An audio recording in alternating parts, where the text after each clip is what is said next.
Ladies and gentlemen, welcome wrestling fans worldwide to Knoxville and the Great Smoky Mountains for the Ron Fuller Tennessee Studcast. 6 feet 9 inches tall, 265 pounds. This historic podcast from one of the most respected and successful wrestlers and promoters will follow the footsteps of the largest and oldest wrestling family on the planet. Listen to what I'm saying. That's right. Bring that camera in here a little bit closer. Through 93 years and 4 generations. The stud has arrived. Old school or new fan, this unique broadcast will educate and captivate as Ron details decades of professional wrestling's growth with truly unforgettable stories. I want those people out there at home to hear the stud. Sit back and enjoy the ride with the Tennessee Stud. The Tennessee Stud. You will learn that name. You will remember it. And now, the stud is here. Hey, what's up, everybody? Welcome in once again. David Summers hosting another Studcast with the Tennessee Stud, Ron Fuller.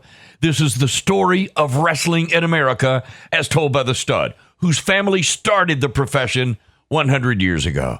Now we step back into the ring and back into time.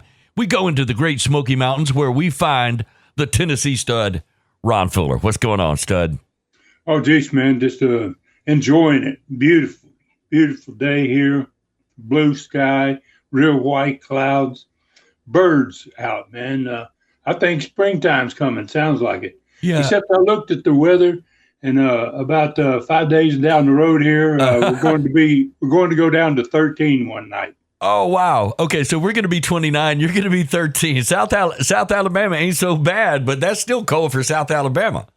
Yeah, the 29. Yeah, that day, whatever it is. We're going down to 13 degrees, man. And so, and I see a lot of things blooming here, man. The big peach trees and a lot of trees are blooming out. I'm sorry about that because that 13 is going to cut them back. Yeah, it seems like it will. All right, so we have a big Studcast in front of us today, Stud. But I'd like to find out before we start how the new Stud's streaming site at ClassicContinentalWrestling.com is doing. Tell us about that. I know you're really proud of that. Oh, man, it's off to a great start, Dave. Wow, that its future is very bright, I can tell you that. There's so much on it already, man, and what's yet to come is it's mind-boggling. My ideas and all the things we're going to be doing. Every USA TV show is already on there. Every Continental and the upcoming Southeastern TV shows, the ones that I can find, they're all going to be there. And every Studcast ever done is going to be on there, and that'll be very shortly. They'll all be there. There's going to be unlimited Stud stories of all different kinds of subjects, like the Stud stories are. And those things have become very popular, and they're going to continue right on there. That ClassicContinentalWrestling.com is going to become a huge site, I predict, and I think a lot of fans are really, really going to enjoy that. Oh, absolutely, and no doubt. There's a lot of content, Ron, but I think there's a lot more that is going to be coming as well. You're right about that, man. All kinds of documentaries. And like the one that's already there, there's already a Wildcat Wendell Cooley documentary on there. It's about 90 minutes long, and it has some wrestling clips of his career, plus the Dirty White Boy and Dr. Tom Pritchard are in it. And here's a next big edition, man, that's coming very soon, Dave. I'm going to call it Stud Stars of the Sports, of the sports show. And they're coming, and each one is near 3 hours in length. Many of them are live recorded interviews with stars such as Arn Anderson, Mankind, Mick Foley, Terry Funk, Stan Hansen, Bob Armstrong, the Honky Tonk Man, Exotic Adrian Street, Dr. D, David Schultz, Jerry the King Lawler, Ronnie Garvin, Cowboy Bill Watts, my brother Robert, alias WCW's Colonel Parker, and also WWE's Tennessee Lee, plus my cousin Jimmy. And he's got an alias too, man, Bunkhouse Buck, WCW. And there's at least 20 more after that, man. So it's going to include, 1 to 3 hour tributes. Besides these type of ones with the live interviews and with guys that are still alive, I'm going to do these tributes to the famous stars that are no longer with us. I'm going to do one on Andre the Giant, the legendary Ron Wright, Paul Orndorff, Danny Hodge, Jim Barnett, and my good friend Bob Armstrong, that I'm sad to say is not with us as well. But and that's not even all. Other stars of the sports shows are going to be about my unique personal wrestling experiences, like wrestling in the crazy Caribbean, man. The historic Knoxville War of 1979. 3 hours I talk about that, how it went down, and Plan B video, all of the stuff that went along with it. I'm going to talk about wrestling in Japan in 1983. I've got a subject matter of 10 wrestling riots that I was a part of, man.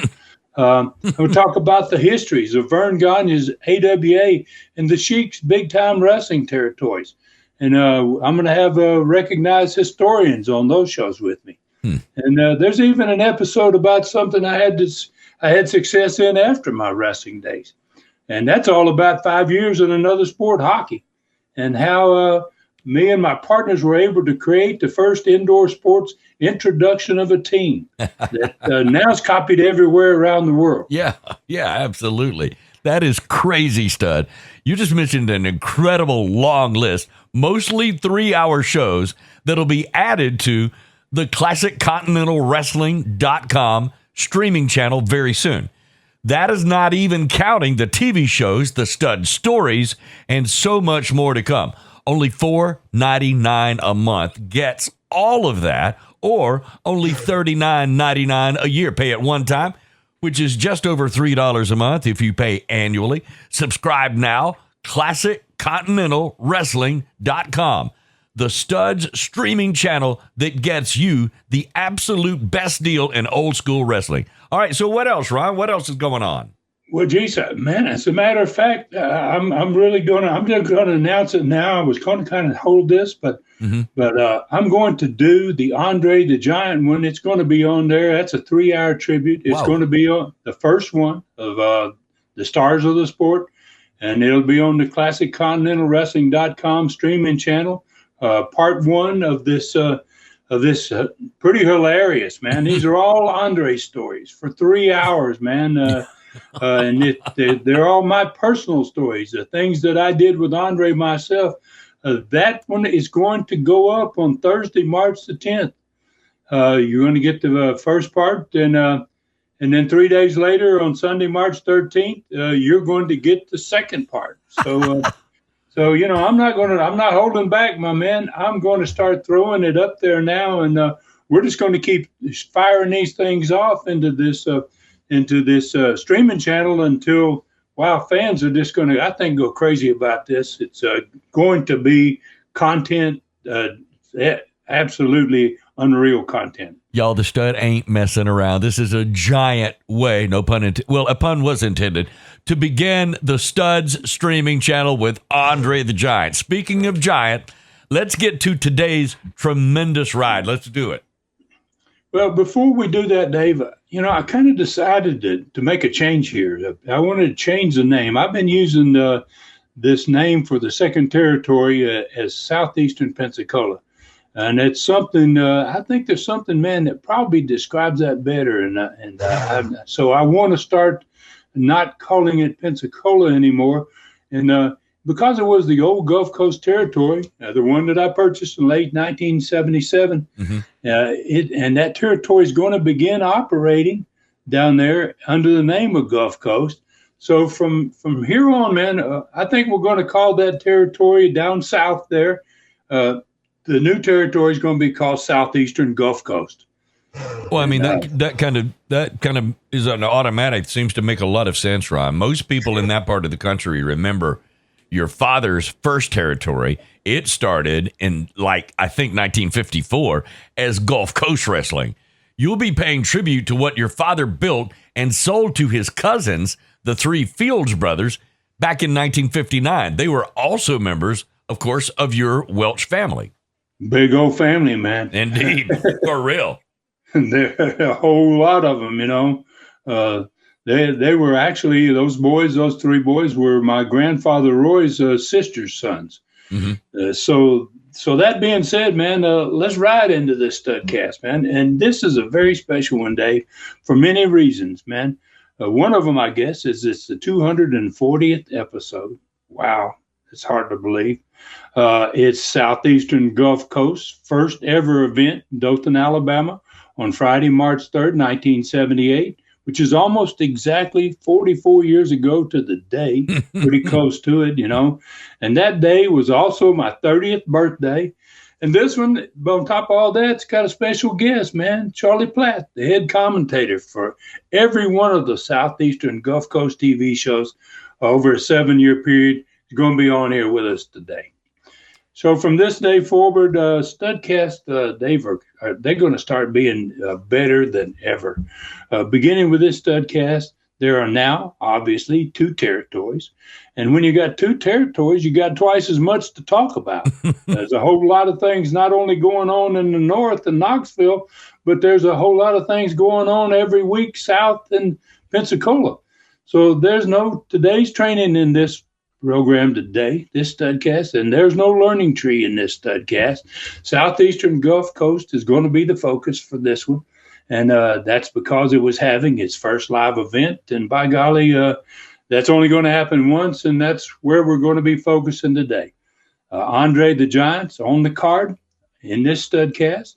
And I have a great Andre story to tell here today. And we're going to find out who else was on that first card. We'll talk about it kind of like we've been doing about Southeastern Knoxville for a long time. We'll talk about that card. We're going to talk about the results of it. We'll talk about the attendance that first night.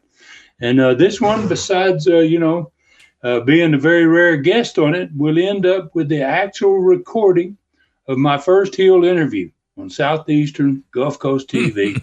And basically, I think it's probably called the Stud's Introduction to the State of Alabama. Yeah. So this Studcast, Dave, is as loaded with action as a 2-ring battle royal, man. Then we better get started riding into this thing. It must feel pretty good to be looking back at all this history and everything that you've accomplished, Stud.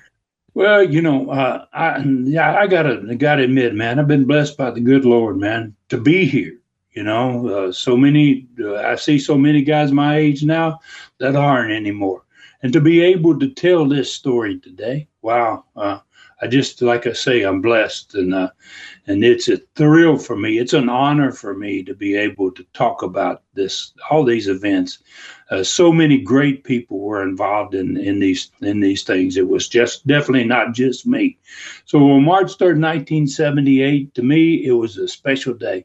And it forever will be to me a special day. So let's begin it, man, with how that day started. With Andre the Giant and I flying from Knoxville, Tennessee, down to Dothan, Alabama. And right. That morning, real early in the morning after I picked Andre, started off with a Waffle House breakfast. Can you imagine that? In his case, it was a breakfast, lunch, and dinner. But in my case, it was a breakfast early in the morning at Waffle House. And the Giant had a big smile on his face that early part of the day. But, the Giant loved the party, man, when he came to visit us in Knoxville. And he had been up most of the night. He had been buying guys beer, and they had been setting them cans on the table and counting them up to see how many he drank, I'm sure. And I wasn't with him that night because I knew this was going to be a long day, man. We had a lot to do once we got to Dothan, or at least I did. So anyway, we had to fly. If you fly in the South back in the day and you wanted to go just about anywhere, you had to land in Atlanta. Mm-hmm. And so I had to fly. We both got on the plane. We took one of those smaller jets down to Atlanta. We got on another one that was going into Dothan, Alabama. But while we were changing planes, and, at this point, I guess Andre had him a big old meal, man, and he got to, wanting to take a little nap. So he says to me, we're at the gate, and he got the big old chairs there. And I saw him go over and buy a newspaper. And I was thinking, well, I can't believe Andre's going to read the paper here, man, And he comes back, mm-hmm. and he pulls a the whole front page and the back page of the paper, which is one big sheet. And he says to me, Ron, he goes, Ron, I want to sleep. He goes, I need to sleep some. So I said, well, cool, Andre. Yeah, we got a little layover here. Yeah, go right ahead. And so he sits in one of the big chairs. And thank God they had a big chair because Andre couldn't sit in a little one. Yeah. And so he gets in one of these big big old chairs, and he jacks back and lays his head back on the back of the chair. He puts his legs out in front of him, just like he's in bed almost. And then he takes that big paper and he puts it all over. It covers his face with it. It covers his face. It covers part of his shoulders. The only thing it doesn't get is he had the big afro back in that day. It didn't really cover the afro. But all of his body and the big legs and the size 24 shoes, all of that was sticking out. So, and he says, Ron, don't let anybody bother me. And so I said, okay, Andre, I'll do my best, man. So he goes to sleep. And it's not long till people start coming by and they start stopping. They realize they don't know. Some of them probably thought, this got to be Andre the Giant. But, anyway, there's a little crowd kind of develops there. And then along comes the one guy. There's got to be a guy like this in every crowd. And instead of everybody else is back being kind of quiet, and they're looking and talking. That's Andre the Giant. They whispering to each other and that thing. And then here comes the dummy. And he comes up real loud. And he goes, hey, that's Andre the Giant, ain't it? Oh, no. And I go, yeah, man. Yeah, it is. And be quiet, man. He's asleep. Oh, no, I want to get his autograph. I want him to sign this. I hear he started digging in for some kind of paper he wanted to get signed with Andre's autograph. And I said, no, I don't think that's a good idea. I don't really believe that's a good idea. And everybody else kind of figured out, oh, this is not looking good. And they all kind of disappeared except for this dummy. And he just continues on with it. Well, let me get me up. I said, no, man. He's taking a nap here. And he said he's been up late, and he don't want to be bothered. I said, you need to go on. No. He just wouldn't stop. So finally, I just said, okay, go ahead. And, I'm gonna punch him on the shoulder here. I'm gonna get him to sign my autograph. And I said, go ahead. So the guy reaches sitting there and he taps Andre on the shoulder. He put it lightly the first time, but then like the goofy was, the second time he kind of pokes him pretty good, Yeah.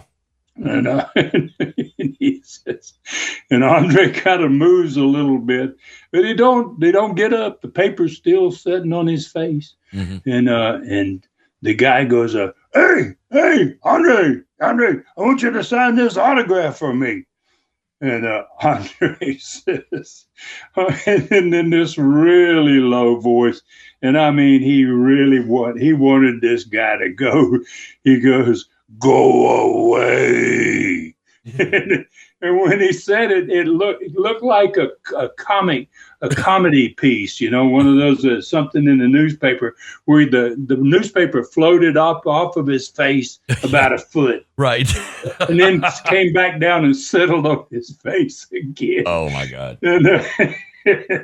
And when I looked up at the guys he turned white as a ghost, and he grabbed his little satchel, man, and he took off running. He didn't walk away. He took off running down the concourse to get away as fast as he could. So that was kind of Andre's life, man. He really, really had to deal with some crazy stuff. And it was always great watching how he dealt with people.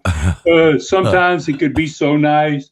Sometimes he was not so nice. And well, this guy's lucky he didn't turn into one of those really bad, not so nice. Boy, he really tolerated a lot because he understood when you're famous and a humongous star like he was. So he really did put up with a lot. That is another classic story. And listen, I thought you were going to tell the Waffle House story. That one is classic too, but maybe that's for another time. All right, so listen, tell us about who was wrestling on that first Southeastern Gulf Coast card. It was March 3rd, 1978, my hometown, Dothan, Alabama. What was up on that? Well, the first ever match was in Dothan, Alabama, was two very good veteran wrestlers, man. And one was a black star named Charlie Cook, a great athlete. And the other was another veteran who was a recent guy that worked a whole lot for us in Knoxville. And he had come back to Knoxville for a little bit, and his name was Doug Gilbert. They called him the Pro. And so Doug Gilbert comes back in the territory in Knoxville, and I decided that I wanted to put both of these two guys into my crew down there. I want them to go there and be part of that territory. So they're both going to be there for a while, but that's the first match in Dothan, Alabama for Southeastern Gulf Coast, Charlie Cook versus Doug Gilbert. Second match was Dr. D, David Schultz. And wow, was he a young and wild son of a gun, man. You could tell someday down the road he's liable to slap something. So David Schultz wrestled against a guy named another black guy, good wrestler out of Montgomery, Alabama, named Burhead Jones. Yeah, we loved him. Okay. Yeah. You probably know, you probably remember a lot of these guys. Yeah. Mike Stallings on that show. Now, these are all new guys to these Knoxville people, except for Burhead. He's the first guy that people even recognized on this night's card. The third match is Mike Stallings wrestling against the young Continental Lover, man, Eddie Mansfield. Nobody'd ever seen those two. So you got a lot of things going on here that are really difficult for the first night in the town, in which most of your card is new wrestlers that they've only seen maybe 3 times on television. So the fourth match on that card is Bob Armstrong, man. And he's against somebody that they do recognize that's been there a long time, off and on, Eddie Sullivan.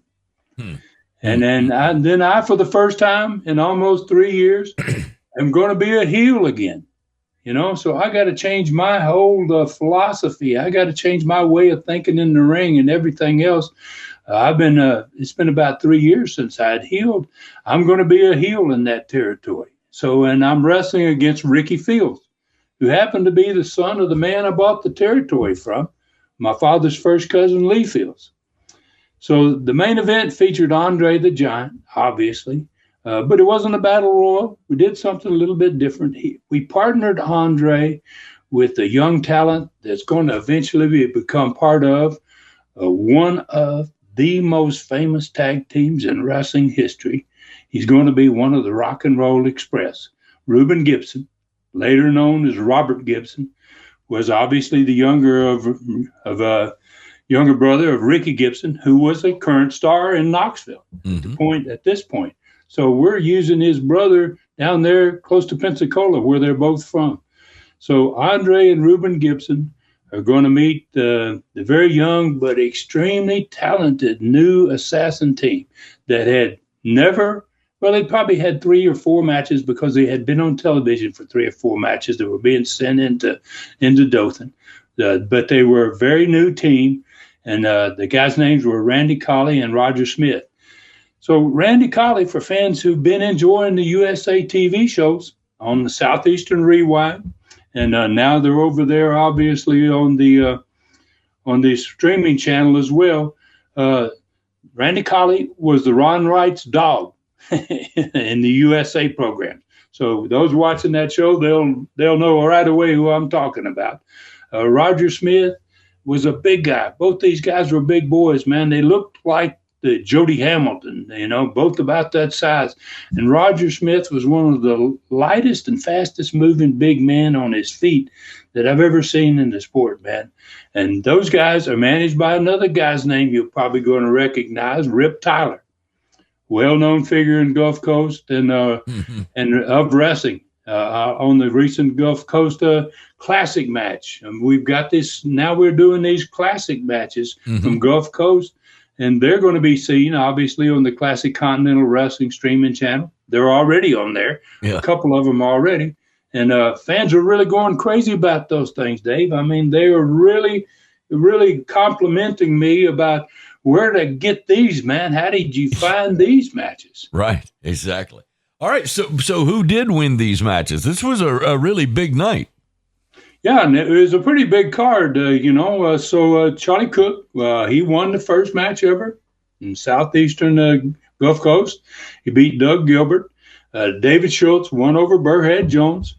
Mike Stallings took the match over Eddie Mansfield by disqualification.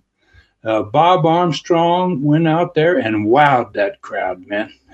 And he got him a strong win over Eddie Sullivan. It was Bob's very first appearance in Dothan, Alabama, in that part of the country, And then I really enjoyed my first match as a heel in 3 years, man.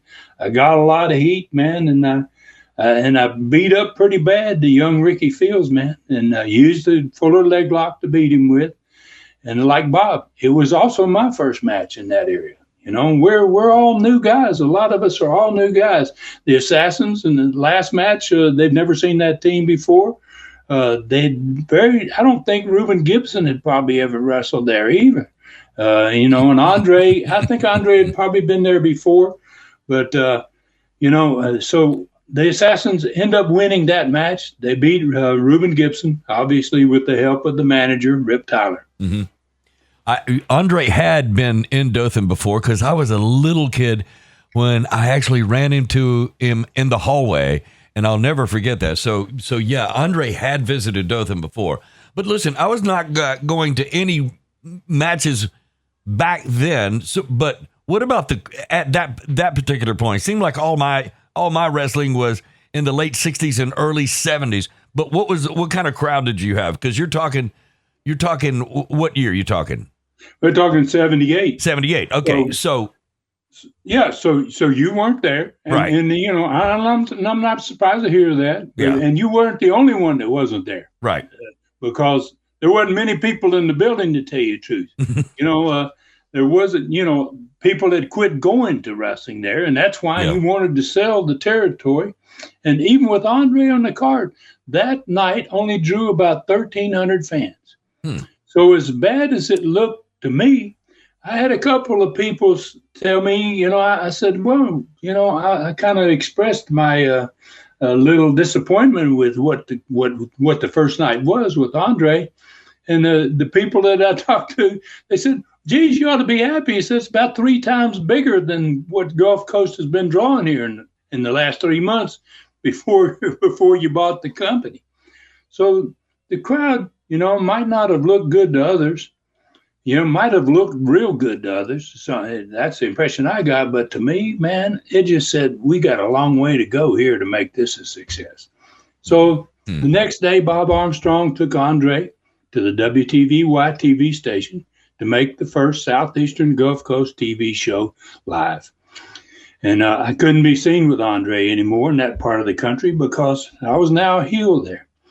So Bob didn't mind it at all. He loved Andre, and so did Andre love Bob. And, so that wasn't a bad deal for either one of them. So the Giant being on the first Southeastern Gulf Coast TV show now, that was a very impressive way to introduce fans and the TV management of the stations that we were on about what kind of wrestling company we were and what kind of new wrestling they were going to get. And they were going to see more big name talent in that first show that day than they probably had ever seen. They were also going to see more bells and whistles from the production department upstairs than they had ever seen. Because that visit we talked about in the last studcast that I had with the director, Wayne Register, which was just the day before this first show, it paid dividends. I guess that's a good way of putting it. That show, Wayne kicked it, man. Yeah. He had 4 great instant replays on 4 matches. He really had it together. So there might have been a little interest in wrestling in that part of the country lately, and that's what I was thinking at this point, after seeing that first crowd. But it was kind of that way in Knoxville 3 years earlier when I got there, And what kind of happened is I made that word Southeastern in the front of wrestling. It was going to make a big change for everything, man. And down there, in the South, along the Gulf Coast, just like it was doing in Knoxville. They were going to see these big old huge crowds too. Wow. What a great Studcast so far, Stud. So I think we may hear a little more about why the crowd was so small after the break. Now a word about Southeastern Rewind on YouTube. We'll be right back. All right, Studcast fans, this is the schedule of last week's air dates on YouTube Southeastern Rewind for the week of Thursday, March 3rd through Wednesday, March 9th, and includes this coming week's events. Thursday, March 3rd, Continental number 18 TV Trophy Championship match, Mask versus Mask, The Bullet versus The Flame, and more. March 10th is episode number 19. Sunday, March 6th, Southeastern Classics match, Robert Fuller and Jimmy Golden versus the Von Steiger brothers for the Southeastern Tag Belts. Next Sunday, March 13th, another classic match. Monday, March 7th, Gulf Coast Classic match, Ron Bass and his so-called brother, a young Dutch Mantell, versus Cowboy Bob Kelly and Rip Tyler. Next Monday, another Gulf Coast Classic match. Tuesday, March 8th, Stud Stories number 22, Vince McMahon's Greed Part 1, How He Killed the Territories. Next Tuesday, Stud Stories number 23, Ronnie Garvin, the 11th NWA champ Ron wrestled. Wednesday, March 9th, Studcast number 240, Andre the Giant, Bob Armstrong, and Dr. D. David Schultz open the Southeastern Gulf Coast territory, and Charlie Platt joins in live. Next Wednesday, 1 week after Ronnie Garvin broke Roy Lee Welch's arm, Garvin wrestles Andre the Giant in one of the most famous matches in Southeastern Knoxville history. Fans, don't forget that every one of these is now on the Studs streaming channel, ClassicContinentalWrestling.com. Plus, the first 3 hour Stars of the Sport with Andre the Giant goes up there Thursday, March 10th, Part 1. Sunday, March 13th, Part 2. Subscribe now for only $4.99 per month or $39.99 per year and get 1 week free. That's ClassicContinentalWrestling.com. All right, everybody, welcome back once again. It is time for our special guest. Would you like to say a couple of words about him today, Ron? Yeah, I would, man. As a matter of fact, I was doing our first ever Southeastern Gulf Coast TV show from the WTVY studios. I said that a minute ago. This is on the day of the TV, the day after the card where we had wrestled Andre and I and Bob Armstrong, all of us the night before. And I was about to meet a guy for basically the second time only, who was going to turn out to be someone just as important to my new company, man, as any of the stars that ever wrestled there. And he and I have, over the years, become friends, over the last 44 years, as a matter of fact. And it is really a distinct pleasure to have him on with us today for this ride. And I'm talking about Charlie Platt, a living legend in that part of the country. No doubt. And you guys had something in common. And Bob Armstrong was one of your best friends. Bob was one of Charlie's best friends. So, Stud, Charlie happens to be a longtime friend of mine as well. We've known each other a long time, maybe even longer than you guys.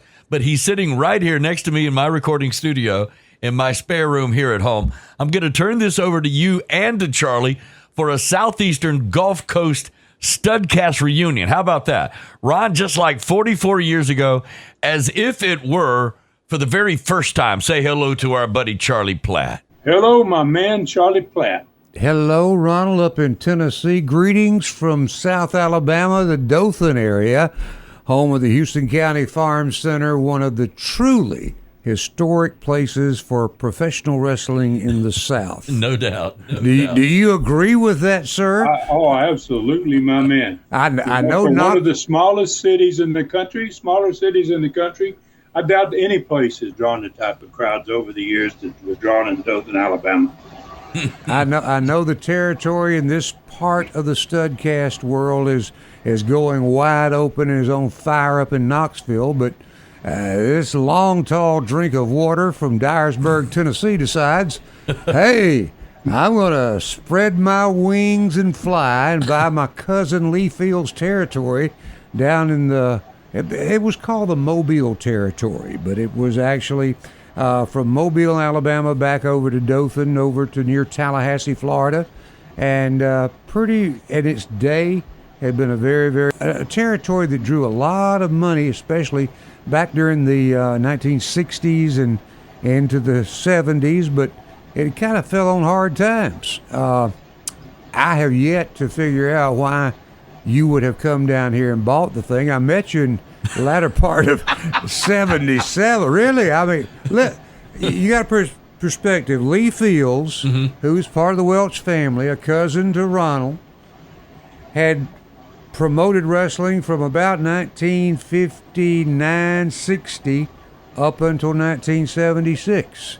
Somewhere along 74 time period, Lee lost an interest in wrestling because he had become a race car driver and owned Mobile International Speedway and leased a track in Baton Rouge, Louisiana. The racing bug bit Lee, and the wrestling bug died. Ron, so what did you see, Ron? Well, to be quite honest with you, Charlie, I didn't do a whole lot of due diligence, man, before I knew it. This is the first. And I've talked about this on the Studcast. I've admitted it. I was kind of in there for 3 days riding around with Rocky McGuire and never saw any matches, no live matches, to see what kind of houses were even there. It was just kind of a shot in the dark in a way, my getting involved in it. But, I tell you how bad it had gotten, and I'm going to put it into perspective. Wrestlers work off of a percentage of the house shows, correct, Ron? Back in the day, right. Territory days. Yeah. I was guaranteed so much money to go out and do the ring announcing at the Farm Center in Dothan and the New Brockton Farm Center up above Enterprise in Coffee County. And 1978, early part, I would get maybe $50 to come out to Dothan and $35 for the New Brockton shot. And you had to drive over. Well, yeah, but I mean, we're talking 1978, Dave. Right. And the territory was drawing so poorly that I can remember seeing legends in my book and in Dave's book and in Ron's book, like Dick Dunn, Leon Baxter, Carson, Ken Lucas, that would come in and try to get things going again. I have seen them take home payoffs of $25 on a Saturday night in New Brockton, Alabama. Wow. Does that put it in perspective to you, Ron, as how bad it was? Well, I can kind of add to that a little bit, Charlie, because when we got started down there, that was about the payoffs back in when I started down there. We didn't get much more than that out of New Brockton in the first few shows. It was really, really dead. And that's one of the great parts about the Studcast is I'm going to be able to explain over a period of time now just how bad it was. And, there were a lot of those towns, Charlie, that like Montgomery, as an example, we gave the money back twice in Montgomery before we ever had enough people to run a show. Wow. Wow. So it was extremely dead. That's for darn sure. And we had a long way to go to make that thing profitable. Well, I'll be honest with you, from my perspective, looking back on it today, sitting here in Dave's studio with all this catering that's been done. Oh, you ought to see the shrimp size of this shrimp. I'll bet, man. Yes, sirree. Hi, Dag. Looks like a chicken leg over there. But looking back, it was kind of a blow to me to get I got $35 and I carried a payoff to Dick Dunn of $25. And he was a childhood hero that Dave and I saw wrestling, selling out the Houston County Farm Center week after week with Carson, Leon Baxter, the wrestling pro. Yeah. All of the greats that came through, Mario Galento. We saw it all. Same thing your dad promoted for years. And here it is, $25 for a main eventer. And me getting $10 more than him, that kind of... You look at, this stuff isn't so good after all. That was my impression after getting into the business. If he got that in New Brockton, what did he get in Dothan? maybe $35 or $25. Wow. But it was hard times for the wrestling business here. Yeah. And going back what Ronald said a little bit earlier, I've checked some records, and you can do it on a lot on Facebook, different sites and everything. And interesting thing is, by the time Southeastern got cranked up going good, and even back into the heyday of Gulf Coast wrestling, they were drawing more people than Miami Beach, Florida. Yeah. And Ron can vouch for that because Ron was part of the Florida territory up until 74, correct? Yeah, I was there until 74, and there were a lot of times I'm sure that y'all were drawing more than that. My dad drew 40,000 in Ladd Stadium in 1958, so it was a tremendous area at one time, and it had really gone upon hard times. Very poor. But I really think, Charlie, my problem was I really wanted that second territory. I had a plan to have two territories and swap guys, and I felt like it was really going to work. And I felt like I need to get my foot in the door, get a territory, and start working on it. I kind of took over Knoxville in the same way. One of the first nights I ever ran Knoxville, I bet the guys didn't make $50. And I tell you what, it's all a family tradition because Buddy and Mario Galento sold out Ladd Stadium in Mobile with 40,000 like Ron was talking about. And about 10 years to the day later, in 1968, if I'm not mistaken, Buddy and Mario do the same angle in Atlanta, Georgia, and sell out the baseball stadium, correct? Yeah, Ponce de Leon, Yeah. 30,000 or so. You know, the first time I saw that poster board for that particular match, I hate to admit how dumb I was. I saw it in a collection, and it said Ponce de Leon. I said, damn, I didn't know that Buddy and Mario wrestled in Ponce de Leon, Florida. But it was No, that was a ballpark, man. And you know the strange things about that, Charlie, there was two world boxing champions on those cards. Oh yeah. Joe Louis was in Mobile, and Rocky Marciano was in Atlanta. Exactly. Wow. So Dad really know how to put them together. Hey. So I got one for you, man. I want to jump on this real quick for you, man. I wish I could get you on a longer broadcast, and I'm going to bring you back again sometime. But I wanted to ask you, man. You were the commentator for me, and longer than any commentator I had in all four of my wrestling companies for 7 years. And for 7 years, you were behind that microphone, and I just wonder. What is your most memorable moment that you had in those 7 years with Southeastern? Oh my goodness, there were so many. There was the Flair and Arn Anderson and Bob Armstrong deal where Arn's hairpiece kind of came apart on him in the ring on TV. There was just so many. It was a good one. Scalping him already there, Bob. Now, Bob, and this is one of those that I make this public to Ron and I. It was one of the toughest losses of friends we could ever have. Is when Bob Armstrong, Joseph James passed away, and but it was the angle of Bob. And how many times? That's the slap heard around the world. Almost. I mean, I know there's the David Schultz thing, but how many times have I heard you say that? Wow. Oh my gosh, Bob was, and this was a brilliant. Actually, if you get down to it, this was the start of the longest running angle possibly in the history of professional wrestling. Yeah. The Welch family against the James family, a.k.a. Fuller versus Armstrong. And the way it all came about, Ron had the brilliant idea to turn Bob, Mr. Captain America, into a heel. And Bob's not here. He would have slapped me. I remember in 1963 in the second or third grade watching Bob Armstrong live on television from Columbus, Georgia, Fred Ward Promotions. Yes, friends and neighbors, come on down and join us Wednesday night at the City Auditorium, Fred Ward. Yeah.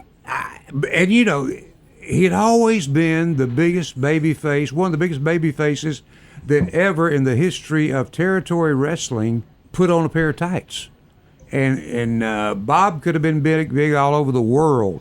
Bob chose to be a homebody and stay in the Southeast. But Bob gets turned into a heel. He does it on a turn on Ron with heavyweight championship match with Ric Flair in Mobile. And that was the first night. Then he went on to slap his son Brad Armstrong. He brought on one of the greatest running fictitious characters in wrestling.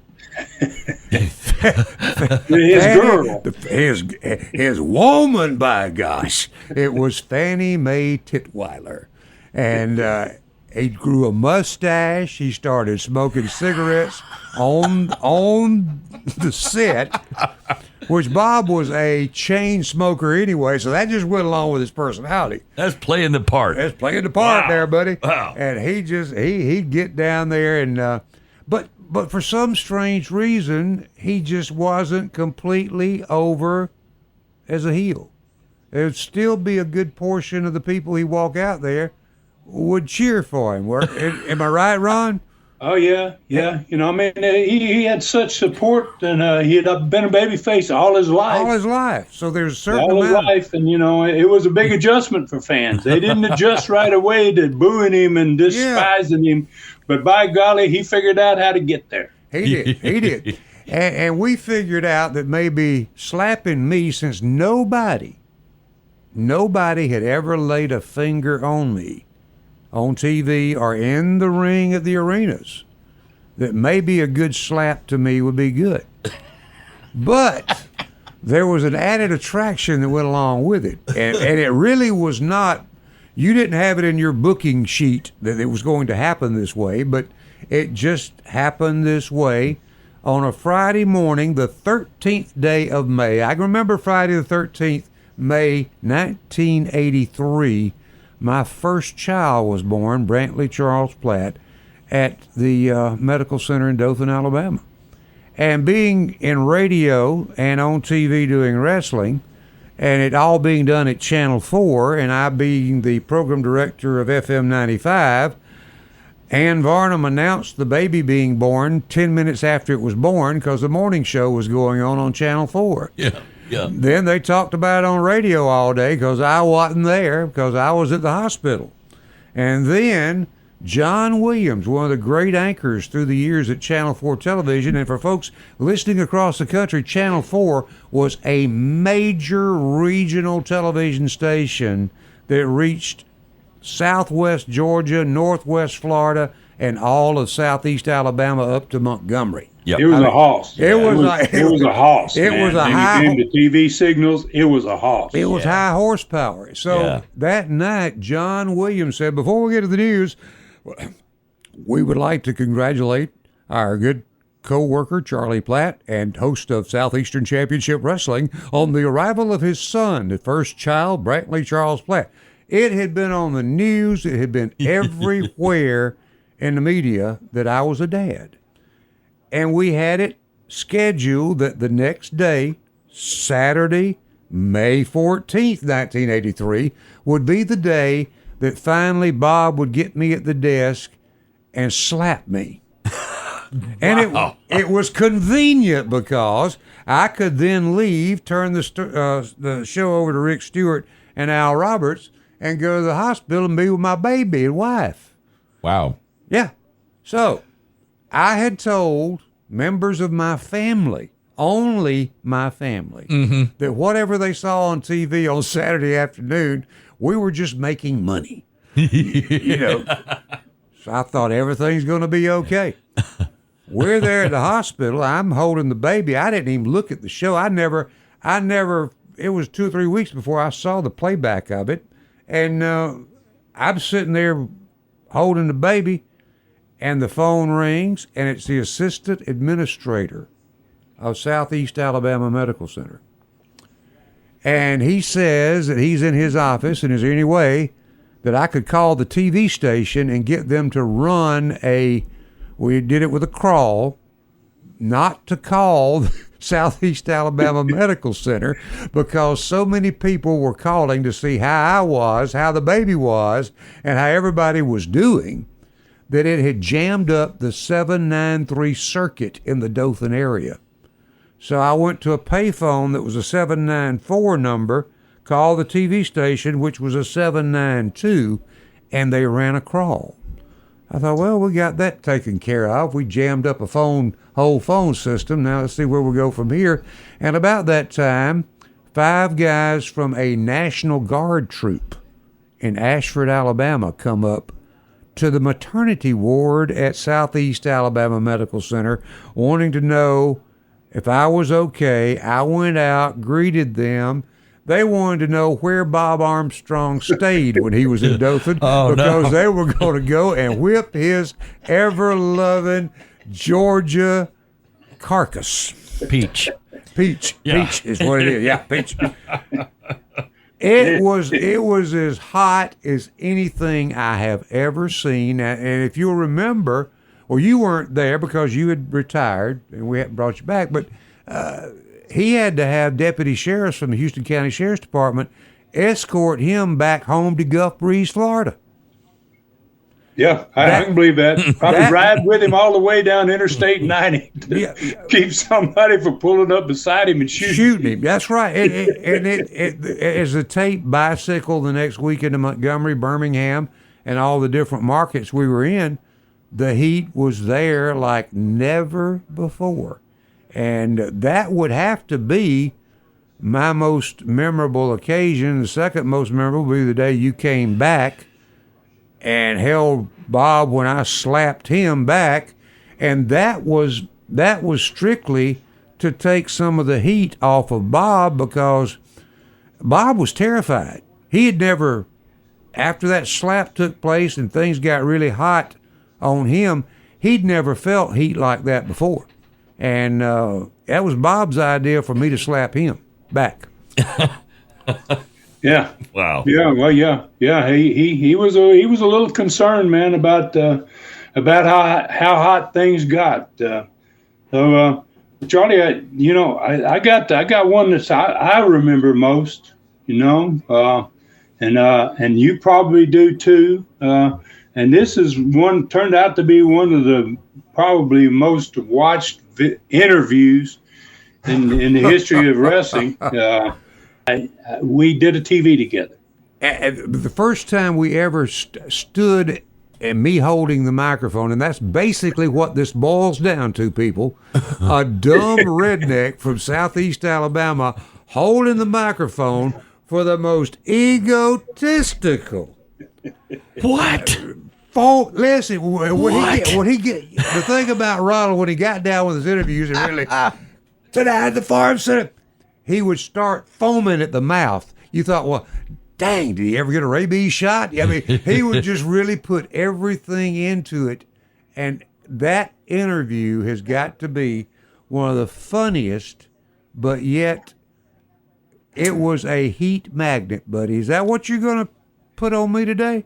Yeah. I just and you see that so many different places, and actually, hopefully, we're going to run it in the show, man. We're going to stick it in this studcast for anybody that maybe have never heard it. It's great. And hopefully, a lot of people that have heard it can stand it one more time, because I was a little bit arrogant.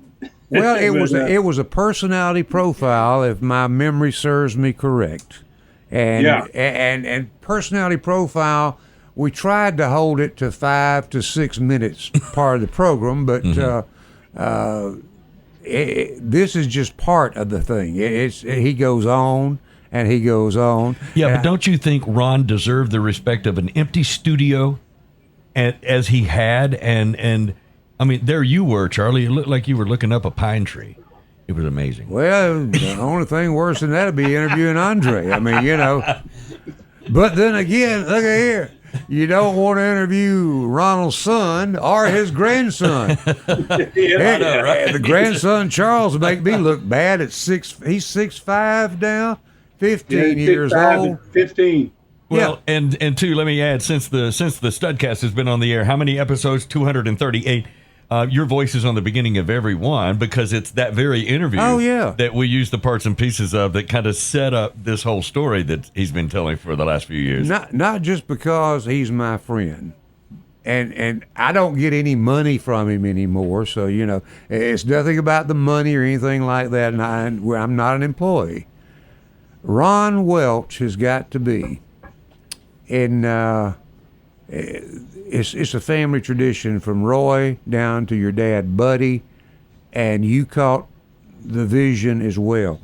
One of the greatest promoters of all time in the wrestling industry, in the hockey industry. Anything you touched, it was successful. And as the Studcast is now, it's an honor for me to be here today and just to look back and reflect on your career. I'm so glad you're doing this because so much has been said and done about Vince McMahon and maybe the Crockett family and people like that.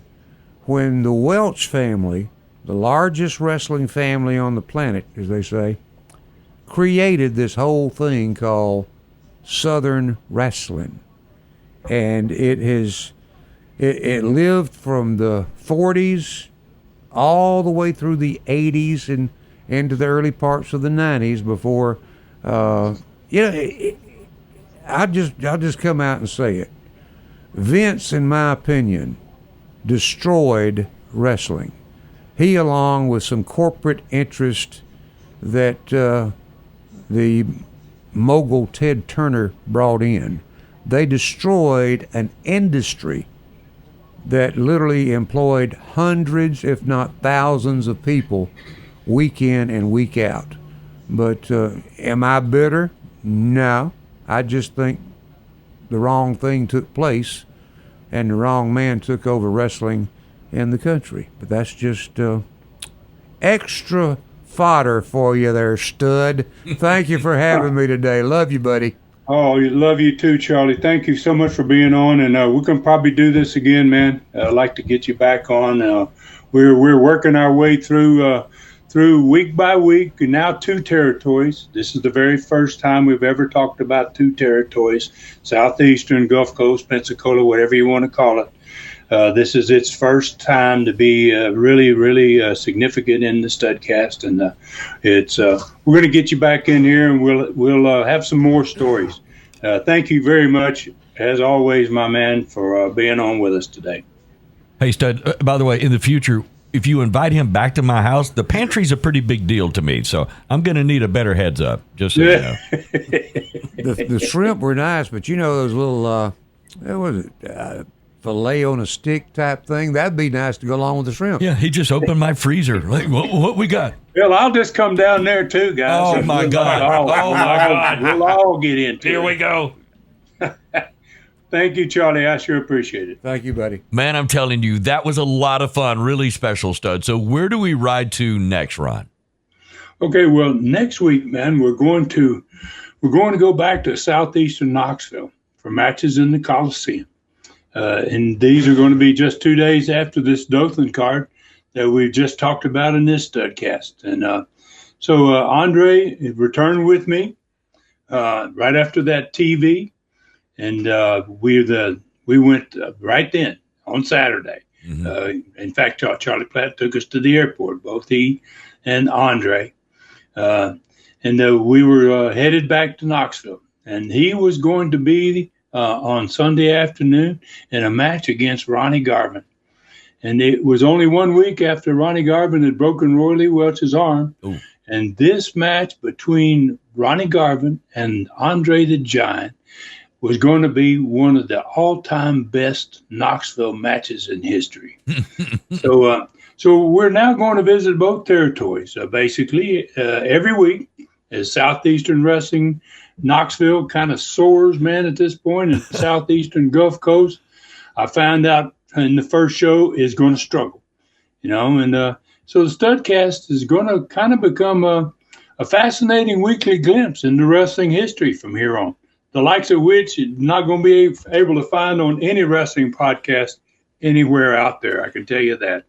We're going to really train people, and we're going to really teach people what it was like, not just to run one company, but to try to run two of them at the same time.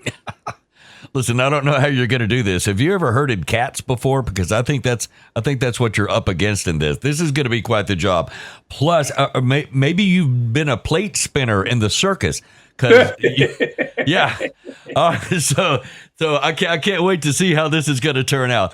All right, so I'm going to pass along some special information for a minute or so, and then we're going to come back to end this Studcast with that historic first interview that you did with Charlie Platt, March 4th, 1978, the Stud's introduction to the state of Alabama. That is coming up, so don't miss it. That's going to happen before this Studcast ends. Okay, on Facebook, to become friends with the Stud, it is so simple. All you do is go to either his Ron Fuller, the Tennessee Stud, or Ron Fuller Welch author page. Like him and follow him there, and you automatically become friends with that way.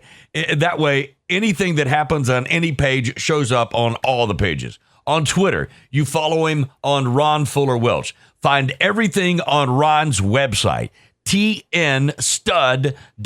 That's tnstud.com. Studcast, Super Studcast, historic videos, photo gallery, his stud store with souvenirs of all kinds, autograph photos, tremendous Continental DVD wrestling 5-packs, T-shirts, Tennessee Stud mask, and his chilling novel, Brutus. Visit him now at tnstud.com. The Southeastern Rewind YouTube channel has a lot going on, but Stud's streaming channel, ClassicContinentalWrestling.com, will have it all. Everything that the Stud has ever produced in the past, in the present, and on into the future, it'll be added to daily for years to come. Don't miss the first 3-hour Stars of the Sport with Andre the Giant. Part 1 airs on Thursday, March 10th, and Part 2, Sunday, March 13th. Don't miss out, fans, on old school's greatest wrestling deal. Stream everything that is the Tennessee Stud. ClassicContinentalWrestling.com. Let's say it one more time. ClassicContinentalWrestling.com. Only $4.99 per month or $39.99 one time. Boom. That gets you the entire year. You get it all. Subscribe today and get a free week bonus on your first month.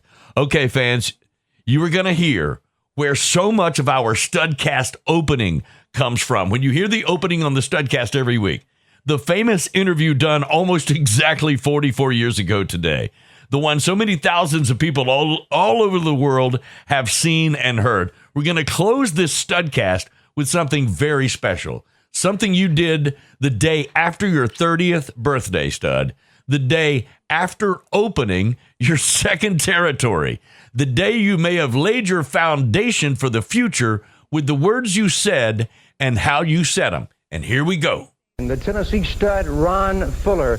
Mr. Fuller was asked to wrestle on today's program, but you have informed the promotion of Southeastern Wrestling that you do not wrestle on television. Am I correct in this? That is exactly right. Not only do I not wrestle on television, I had them empty this studio. I don't even want to talk with anybody behind me, jeering, making any remarks.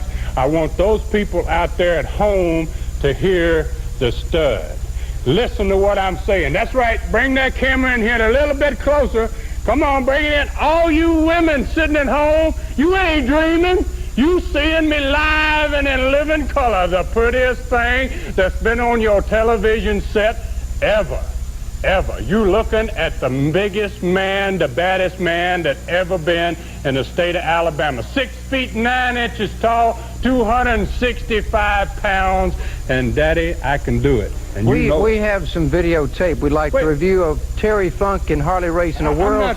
I'm not finished. If you don't mind, I want to tell these people something about myself before we see this film. I want to tell these people something about the man they are looking at. First of all, you're looking at the man that was the youngest man in history to win the Georgia Heavyweight Championship, the youngest man in history to win the Florida Heavyweight Championship, the youngest man in history to win the Southern Heavyweight Championship, the youngest man ever to win the Southeastern Championship, and the man that is destined to be your next world's heavyweight champion.